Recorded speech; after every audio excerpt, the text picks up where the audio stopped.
Hey, cozy friends and Reader Crate mystery lovers. I'm Alyssa Granlund. I'm an author and a reader and the founder of Reader Crate. And I am so excited and thrilled that you are joining us for another festive author chat.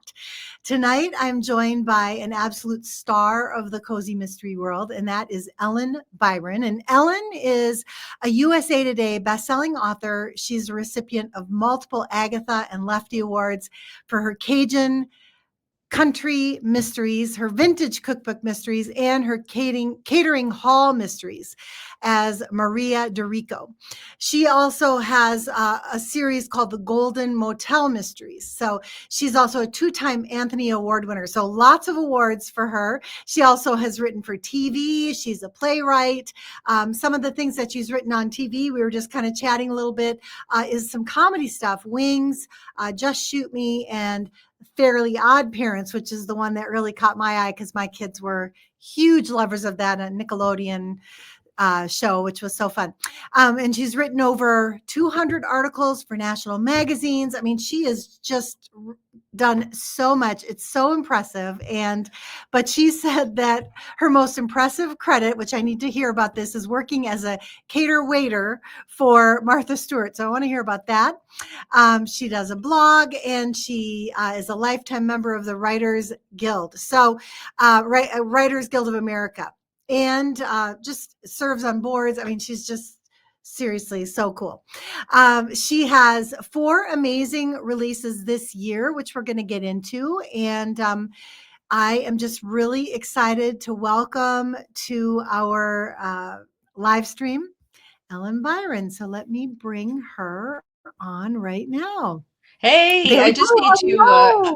I've been nominated for 2 Anthonys, but I haven't won. But I did win 2 Agatha Awards and 4 Lefties for best humorous mysteries from the Left Coast Crime Conference convention. That's awesome. And I had two. Actually, you reminded me. I actually had 3 releases this year, if you count. I'm in a short story collection called, excuse me, Hollywood Kills, which is short stories all written by people who are connected, have a job or connected some way to the entertainment industry. And it's actually also a fundraiser for fire relief. All the proceeds go to the Oh, California Community Foundation's Wildfire Recovery Fund. oh, that's awesome. Yeah. Okay. Well, good. Yeah, I want Yeah. to get into Thanks. that. I want to get into your releases and stuff. But I guess I just want to say I'm so happy that you're here. Well, Thank thank you you for for making having me. I'm thrilled to be time. here. It's so fun. And so, where are you joining us from tonight? I live in Studio City. I'm originally from New York, but I've lived in California long enough now that I'm a Californian. I live in Studio City, which is a section of Los Angeles. Okay, great, So, great. yeah. So Well, good. And what's in your cozy mug? That's are you drinking any tea or coffee or I what do you got? forgot. I realized as I saw you sipping, I don't have a beverage. I'm gonna I have to like know. tough it out and then get a glass of water when this is over. So, Mm, I totally forgot. So, okay. All right. Well, okay. So when I was going over all the things that you've done, you've written for TV, for stage, and now you're writing best-selling cozy mysteries. So, how did your path as a storyteller kind of evolve? Tell us about that. well, I got a theater degree from Tulane University, and I decided started out like my goal was to be an actress, and it just quickly changed into writing for theater. And I did do improv well for years concurrently with writing, and it was actually great because I think it gave me a lot of skills that came in handy working in a writer's room, which is very collaborative, and you have to be able to give up your darlings, not kill them necessarily, but give them up, hand them over to the showrunner and to the staff. And so I started writing plays, and then to support myself, I was writing magazine articles. And oh, my daughter just showed up with oh, thank you, thanks, sweetie. She just showed up with a oh, sorry, can you pick that up, honey? Sorry, I brought you wine. She okay. So sidebar. Thank you, honey. So I love advent calendars. They're my jam. And before like I was into them before they became like a thing.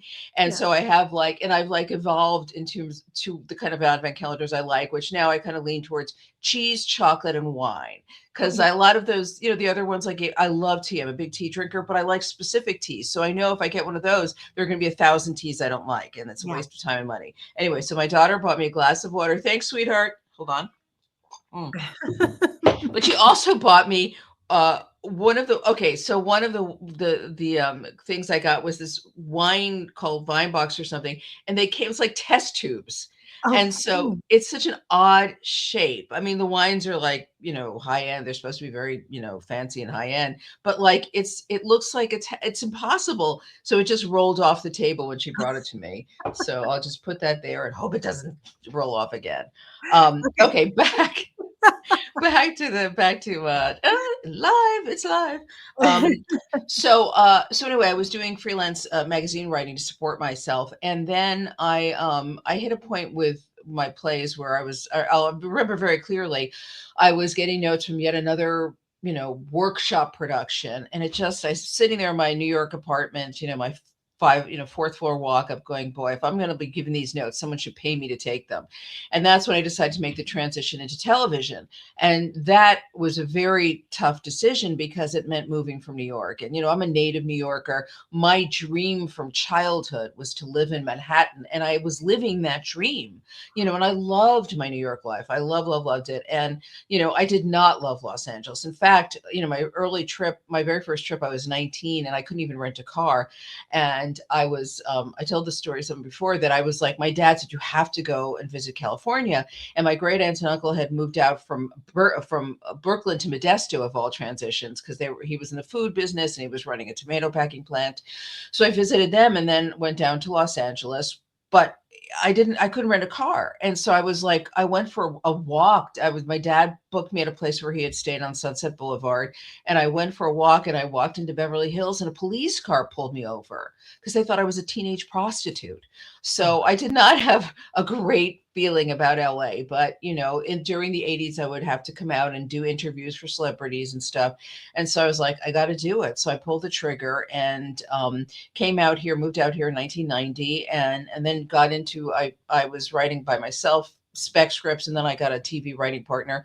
And so that's, when our career kind of, and I did not everything, but we did, most of the work was with a TV partner. And then what happened is that comedy is much more ageist than drama. And I always say there's a bit of a reason for that, in that humor evolves. So what made us laugh even 10 years ago, doesn't make us laugh now necessarily, and especially in the current times, so much of humor is meme related. And if you don't know what's going on and you're not in on it, you can't make jokes about it. And so your humor isn't current. So there is you have to keep, but even aside from that, it's really, they gravitate towards younger people. And I always say, as I got older and remained female, the jobs came less. So I finally, I decided to transition, and, timing wise, I got to the point where I could financially, take my pension early or whatever. And I started writing mysteries, and I wrote what I loved, which was, and I didn't even know I was writing cozies because, I was I started reading Agatha Christie when I was 14. And so, she was kind of my North Star. And, but the first thing I wrote was actually rather jaded, and it won a Malice grant, William F. Teague Malice Domestic Grant. Malice Domestic is a convention for traditional and cozy authors, and it's really very cool. They had this grant for unpublished writers, and it was one of the two winners. That's what kicked off my career, but that particular manuscript never sold. And in retrospect, I understood why, because it was a little too, it really wasn't, it was cozy in that it had an amateur sleuth and, but it was a little too jaded. It was dark. It was set in Los Angeles at a very, prestigious public school. So anyway, but then while that was out on submission, I wrote the first book that became The Plantation Shutters, which became the first book in my Cajun Country Mystery series. So that was a long answer. That's great. That is so cool. So, okay. So, how does writing sitcoms or, comedy Mhm. compare to writing cozies? I mean, does the comedy background kind of influence your Oh, work? well, absolutely, because I'm always looking for where to add humor, but not at the sacrifice of emotion or plot, because you need all those things. With sitcoms, there's very little emphasis on emotion. I mean, it's the whole goal is to make people laugh, and Right, right, that's fine. I have no problem with that at all. But with these books, and especially if you write series, you're creating. I developed a term. I call it immersive. It's an immersive experience. I want readers to have to feel like they are where my series, they are in New Orleans or in Gold Rush country or in Cajun country or New York and Astoria. And, these people could be their friends. There's just, I want people, I'm sorry, I have all this stuff behind me and behind me. I just realized when I went like that, you could see it. So I was trying no, to get rid of oh, it. I hide it behind me. But that being said, I also love to make people laugh. I think laughter is undervalued and underrated in our society. It's like, like when you look at the Oscars or anything, it's like, oh, if it's a comedy, it's not as good in some level, which is really, I always say, like, why do we give more weight to what gives us pain than what gives us pleasure? Because laughter is pleasure and it's right, healing. right, it It's a is, very it is. important thing in life. And it's interesting because even in the mystery community, like for a funny book to get a nomination for one of the categories at the three main conventions, which are Malice, Boucher Khan, and Left Coast Crime, there has to be not at Malice. Malice actually cozies will get nominated. I've been the recipient myself. And that's what's really great about it, that they will be up there in the best contemporary not category, along with suspense or, I won over Louise Penny one year. I mean, that was like amazing. Wow. And she was great about it, but she doesn't care. She's getting, what does she care? But she was very nice. But, so I'm really happy about that. But in the other places, people don't seem to feel like a cozy rates being in the, best category. And sometimes there is also historical mysteries are separated in their own category. There's some siloing.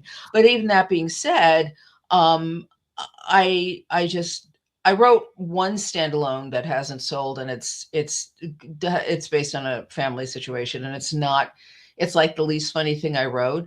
But and I miss and I think part of the reason it hasn't sold is that people have come to expect humor from me, even editors or publishers. And I like doing that. I don't want to keep doing it. Mm-hmm. So I look, I'll do like what if one thing I do is I always try to find some kind of physicality for within a manuscript, because I mean, I think cozy, because I always say that like cozies and traditional mysteries are about what happened. Suspense is about what's happening, and thrillers are about what might happen.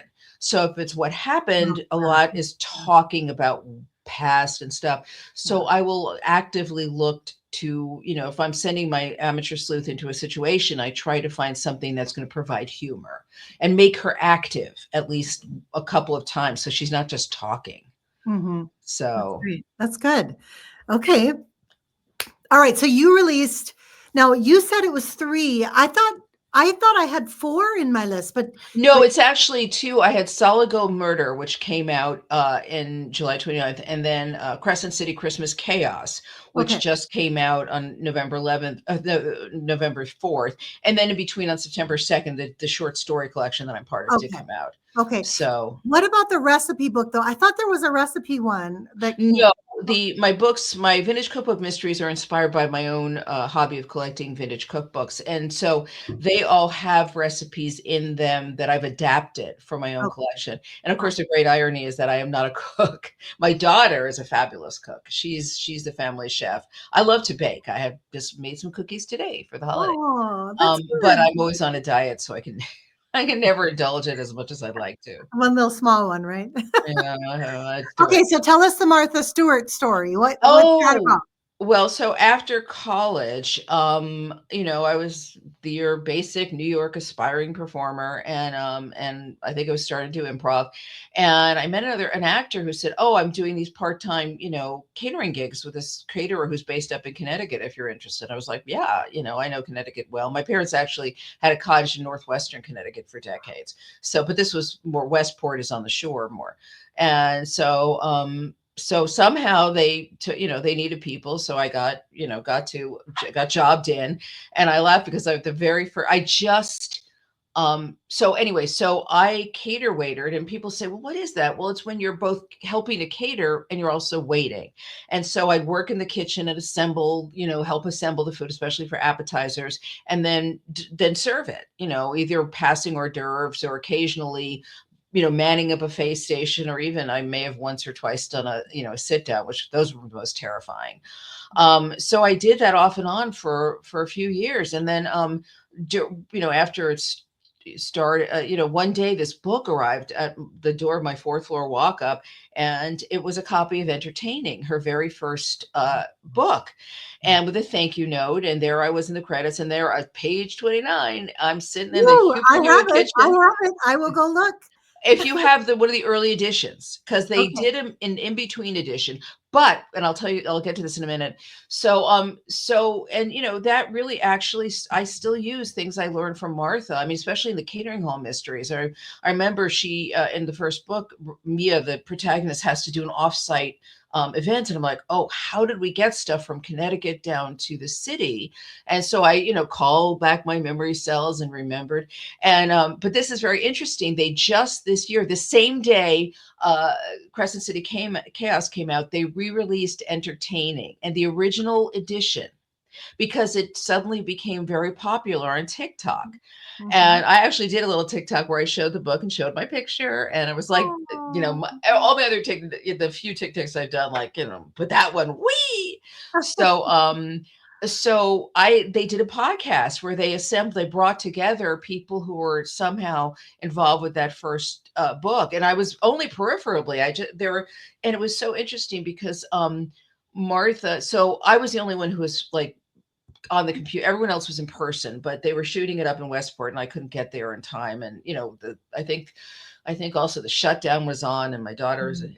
anyway. So I was like, max headroom. I was on a computer, but I was so funny because at one point Martha like was going through it, and I'm in it twice. There's a book. There's one picture of me that's a side profile, and I'm wearing glasses. I guess I had to give her wearing contacts, but I used to wear contacts. I guess something was wrong with them or whatever. And Martha goes, "Oh, there you are, Ellen. You're assembling. You're making an appetizer." And it was hard because I couldn't really hear what was going on and stuff, so I couldn't communicate a lot. But it was the first time I interviewed Martha when I was doing the My First Job column for Glamour magazine, but that was way back when. But yeah, it was like, it was so funny to get to have that. Mhm. And it's, I learned a lot from that. And I always say that it's kind of a tongue in cheek that, that's my claim to fame. But on the other hand, my I'm half Italian, and, Nonna was straight, my mom was 3 when she came over. So Nonna, really didn't speak English that well. And she worked she crocheted, and, she was a member of ILGW, and very, very blue, collar immigrant. And so my play, she didn't know what to do with my plays or even my magazine articles. But that picture of me looking very downstairs in my little catering waitress outfit, she loved that. Yeah. Working hard. Yeah, that's so Yeah. fun. Well, it gave you some great fodder for your books, which is, Yes. yeah, that's wonderful.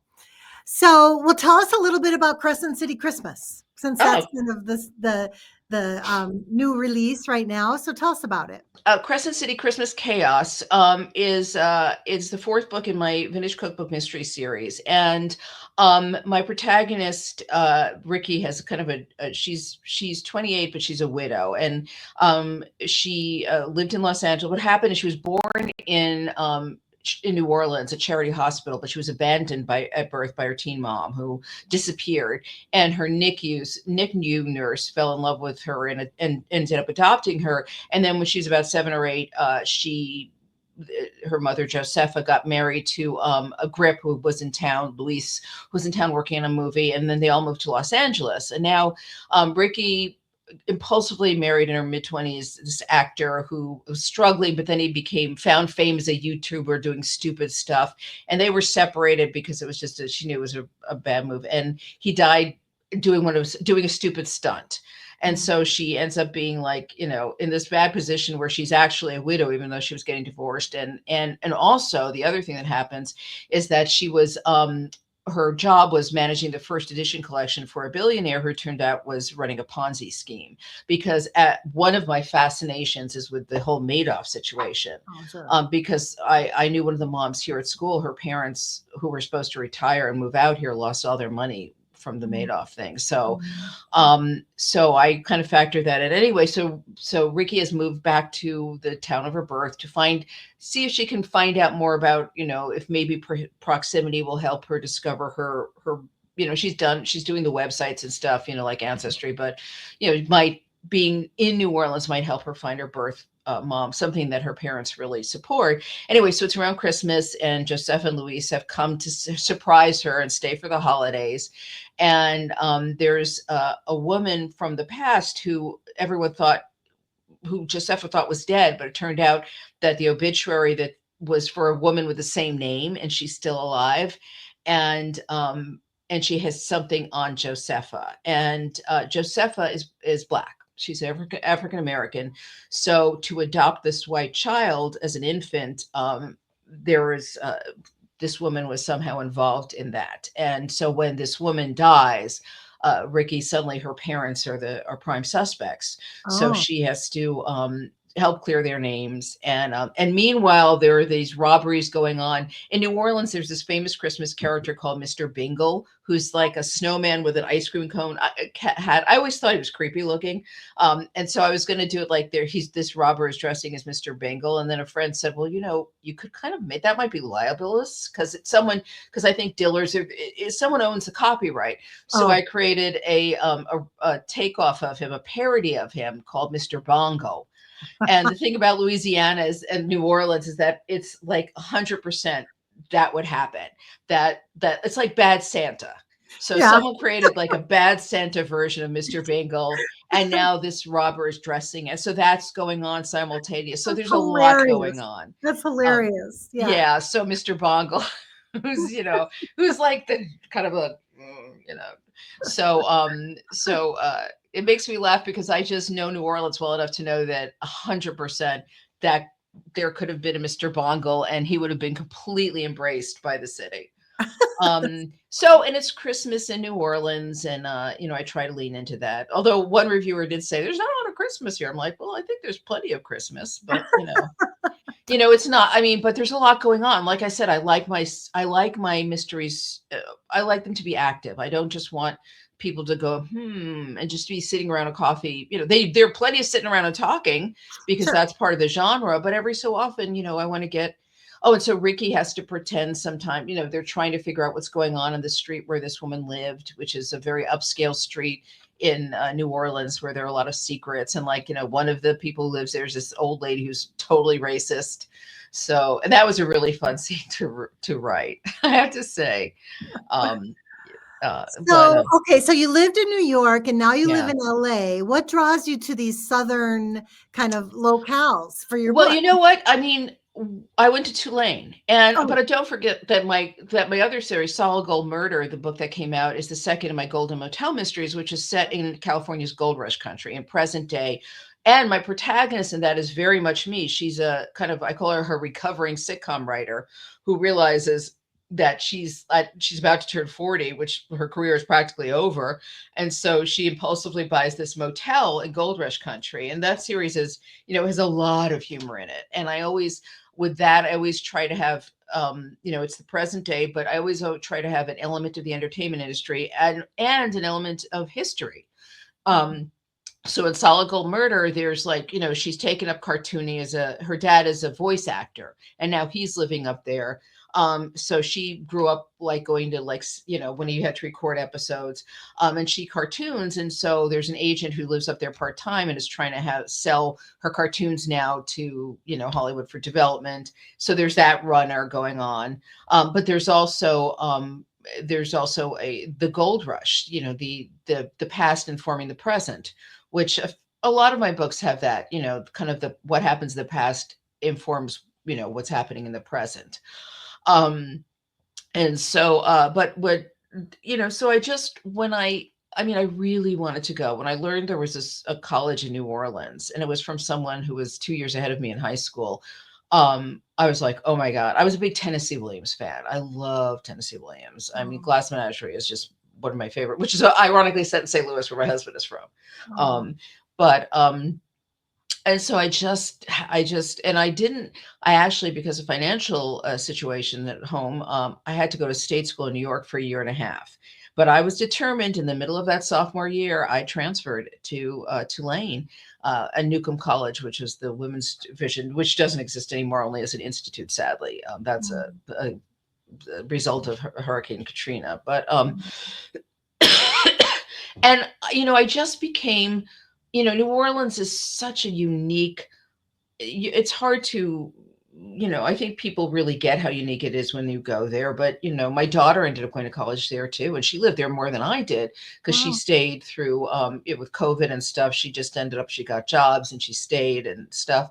And so we would go visit her all the time. And it just really speaks to me, because I think it's a city that has a lot of humor to it. I think there's a resilience. It's a city that's is in danger every day of its life. Kind of, it's like our Venice, and we actually had to. I was visiting her when Ida hit, and we had to evacuate, and Oh, that was really, seeing people just go, I don't know if I can do this anymore, was just yeah, devastating. yeah. And because it's such a special place, and then Cajun country just also just spoke to me, and I think, I thought about that, like, why this place I really have no connection to. But I think what I discovered is that, I said my mom is Italian. Well, growing up, we had relatives coming over. There was the World War II broke up the migration. So the people who came before, and then there was this period when people couldn't come, and then they were coming through the mid 60s. So when I was little, I mean, my whole life, I could go to functions, and I would not hear it, I wouldn't hear English. Like, Mhm. Italian that was their primary language. That's how they all spoke to each other. So, and I realized that, like, Cajun country is a culture within a culture. I mean, it has its own food, its own music, its own language. You can still go there and hear people speaking Cajun French. Mm. And so that's kind of what I grew up with on my mom's side of the family, a culture within a culture. So I Okay. think there's a little bit of that connection. Okay, I can understand that. So now when you say that character in the Golden Motel series is kind of like you, is that Dee that you're talking about? Yes. Okay. All right. So you based her on kind of Yes. on how you would see yourself if you were. Well, yes, I mean, she's much more ballsy than I am, but I mean, just the fact that she had this, the fact that she was I worked on some Disney shows, and it was not a good experience. So the fact she's on this terrible kids show called Duh, and just impulsively does this, and the fact that as she was aging, her career was, and it used to be, and I think they actually upped the age, that you could join the career longevity at the Writers Guild at like 40. And it's like, that's when, you're starting to head for the barn, as we say in the business. Mhm. So she's realizing she's, and she doesn't have like a great credit. That's the other thing in Hollywood. It's like, if you have a Friends or a Frasier credit, you can ride that to the bank. I mean, you can just keep riding that credit. But if you are in a workhorse show, like a show that people loved but didn't have the critical acclaim, Wings was on for 8.5 seasons or more. I mean, it was like and people still love that show. I used to, I would teach sometimes at UCLA Extension. I would bring like clips from shows, and, from my more prestigious ones or whatever, that people love that show, but it didn't have the critical heat. So it didn't become like, it wasn't, so it was, so anyway, so I factor a lot of that in, and a lot of my own experiences, In fact, in I was talking about the runner and the B story in Solid Gold Murder, where the agent wants to sell her stuff. I write specifically to the trope of like, the whole development trope is, oh, it's great, it's a bear, can you make it a squirrel?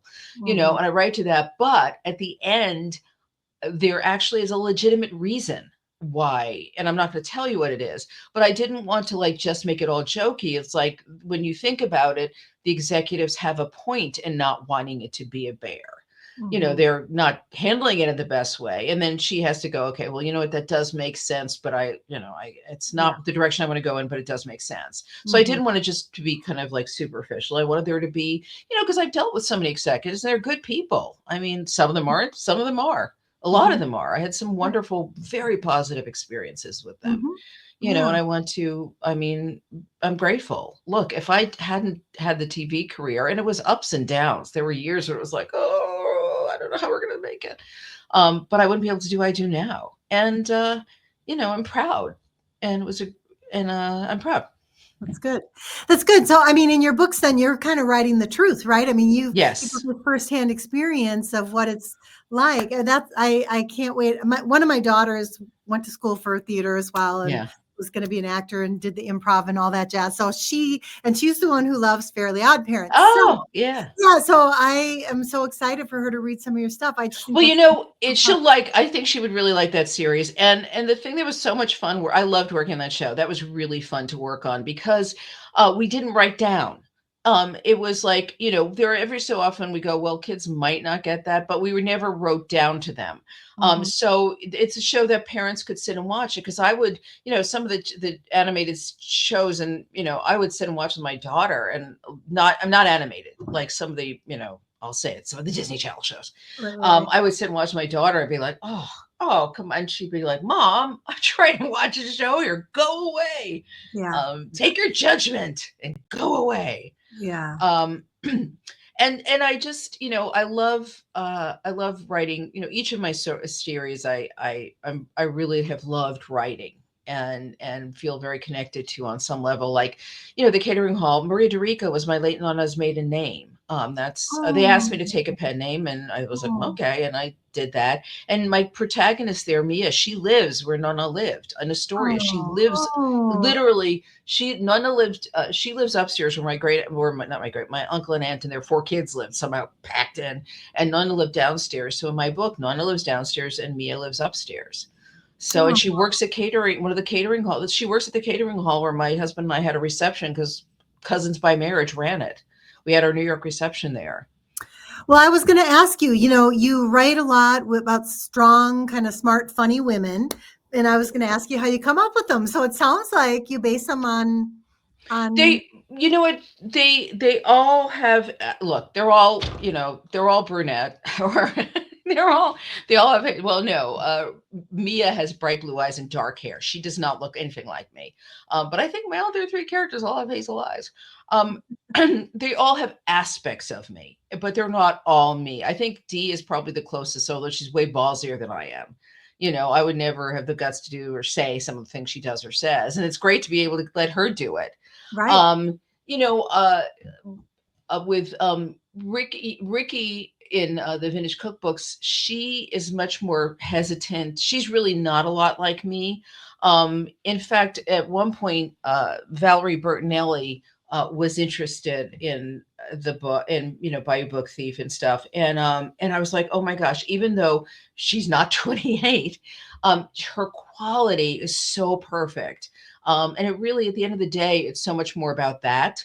Like Mhm. everything, if you have the right performer and she has that quality and she'd be so perfect as Ricky, so what? You just adjust. I mean, you Right. can, no one's, oh, who cares?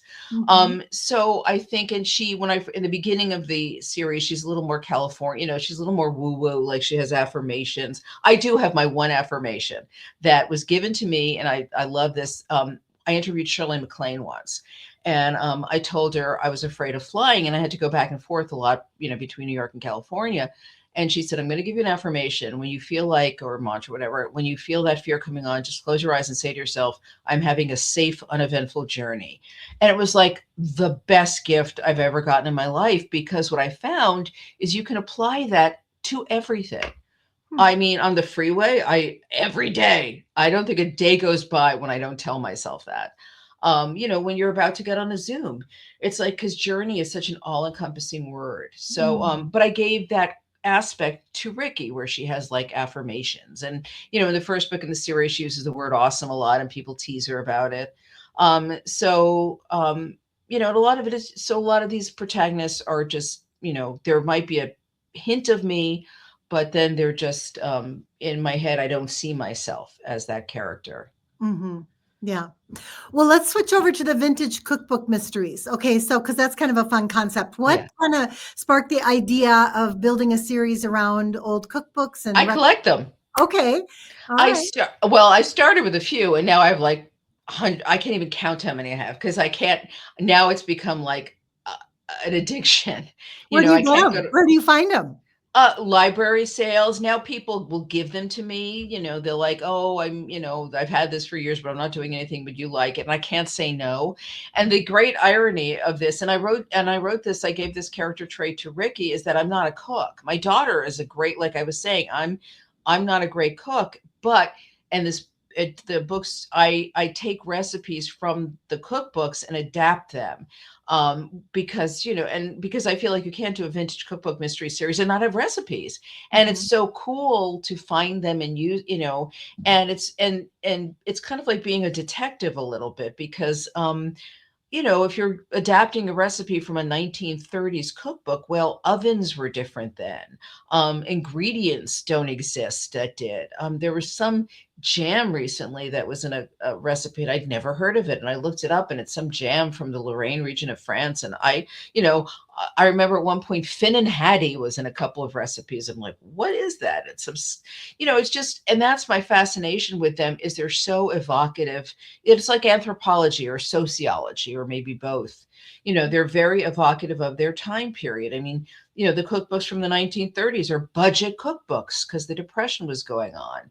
Mhm. 1950s, the working woman's cookbook, because women were starting, to work towards the end of the 50s. Mhm.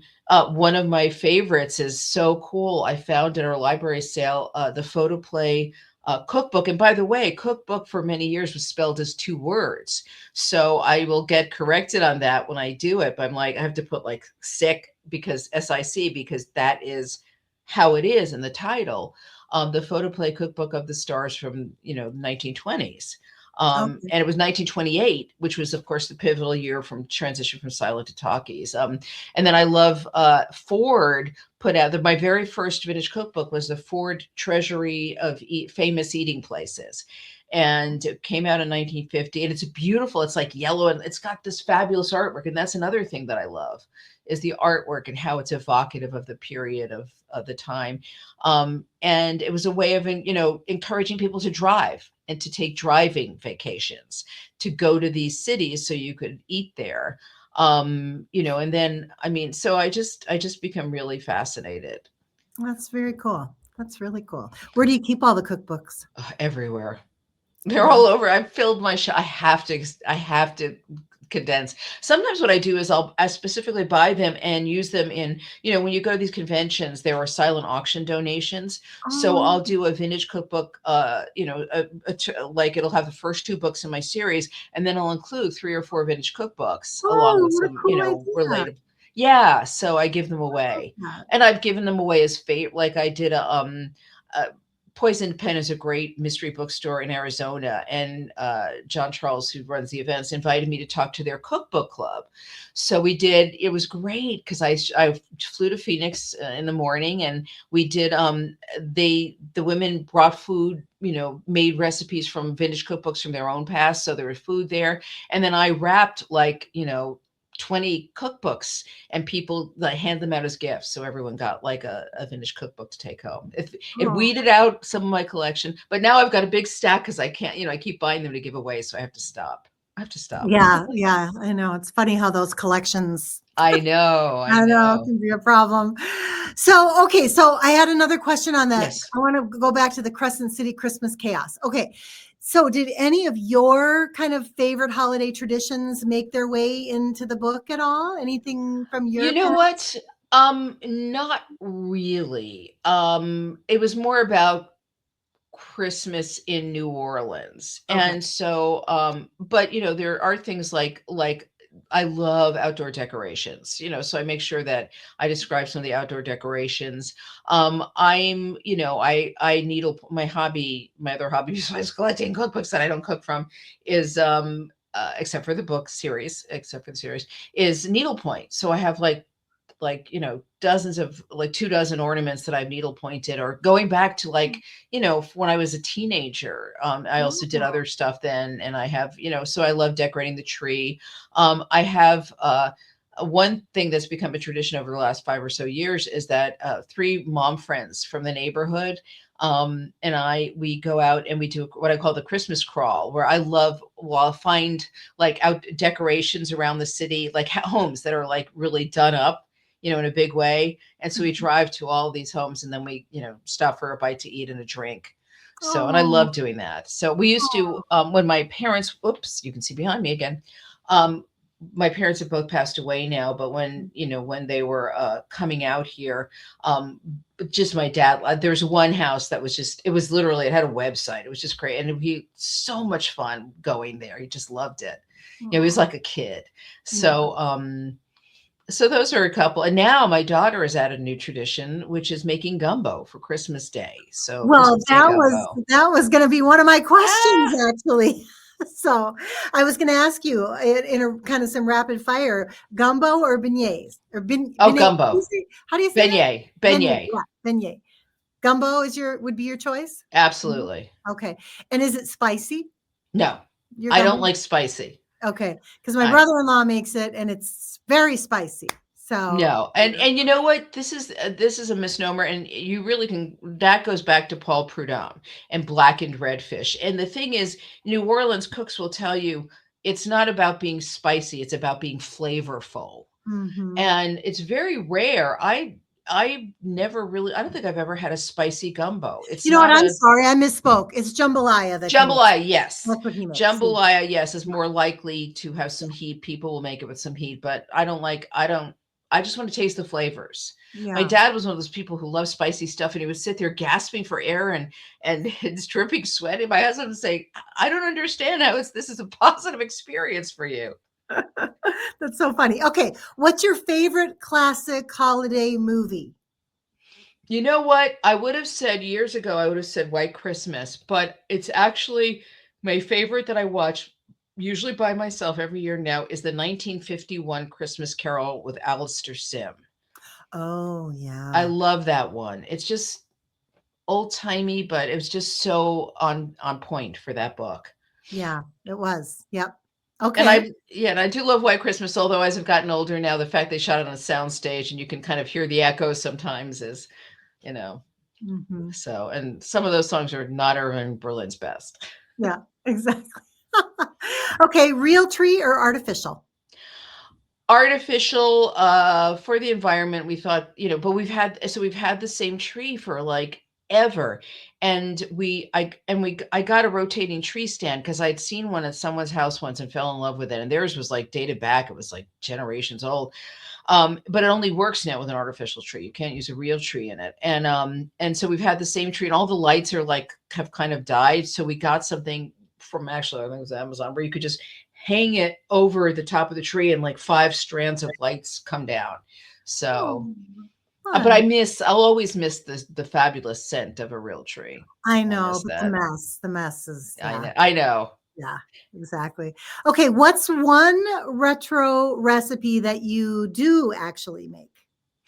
Oh, I actually, for I think it was French Quarter Fright Night where you'd find it. I said I can't even remember. There, I came across a recipe for pumpkin chiffon pie. And Mm, I was very interested because I thought, I think, I'm not sure. I think the cookbook, the chiffons are very 50s and 60s, mhm. and chiffon cakes and stuff. So I made the pumpkin chiffon pie, and it's really good.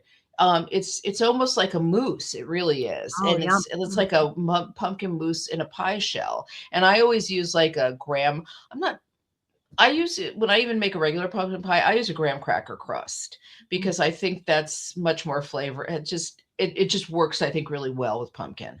Oh, Um, I'm gonna try that sometime. yeah, Okay. because a lot of times you just leave the crust. It's not gonna Right. like I can't make a crust to save my life, and I just don't think store bought. But the graham cracker is like having a cookie with Yeah, your. exactly. That's awesome.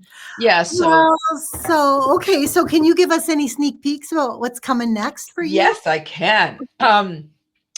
In 2026, I have two more books coming out, and one is the third book in the Golden Motel Mysteries, and it's called All Aboard for Murder, and it's Halloween in Found Gold and Gold's Gone. And I went up to research. I spent Halloween in that time period in at the places Columbia State Historic Park, which is the inspiration for Gold's Gone, and I did a paranormal tour, and we did this little train tour, the train trip that we'd done before the Sugar Pine narrow gauge railroad, a former logging train that's now like a tourist thing. We did that. They did a Halloween one, and all of that gets written into the book. So it's really fun. And then also A Murderous Mardi Gras is the fifth vintage cookbook. And again, in February, we went to New Orleans, not Mardi Gras weekend, the weekend before, and when there were still a ton of parades, because people don't realize that there are parades going from the Epiphany through Mardi Gras. It's carnival season in New Orleans. Right. And I did a walking parade and a float parade and another float parade I didn't get to do because it ran out, but I got to go to parties. And so I write all that into that book. It's Mardi Gras, New Orleans. Okay, A fun. very And murderous Mardi when are Gras. these coming out? What do you think? They're both coming out in the summer. I think I don't have my calendar, but whatever the last Tuesday in July, All Aboard for Murder will be out, and then I think the last Tuesday in August, Mardi Gras Murder. Unfortunately, it's coming out like not in conjunction with Mardi Gras, but the paperback will come out 6 months later, and that will be closer to Mardi Gras. Okay, all right. It'll Yeah. give you time to kind of promote it, and that'll be Yes, good. exactly. Well, all right. So if you were going to shift gears and write in a new genre just for fun, what would you try? You know, I uh I don't know. I don't know if I really I mean, I did write this one if I could write I wish I could write something like a Romancing the Stone. My friend Wendell Thomas wrote a great series that was very similar to that.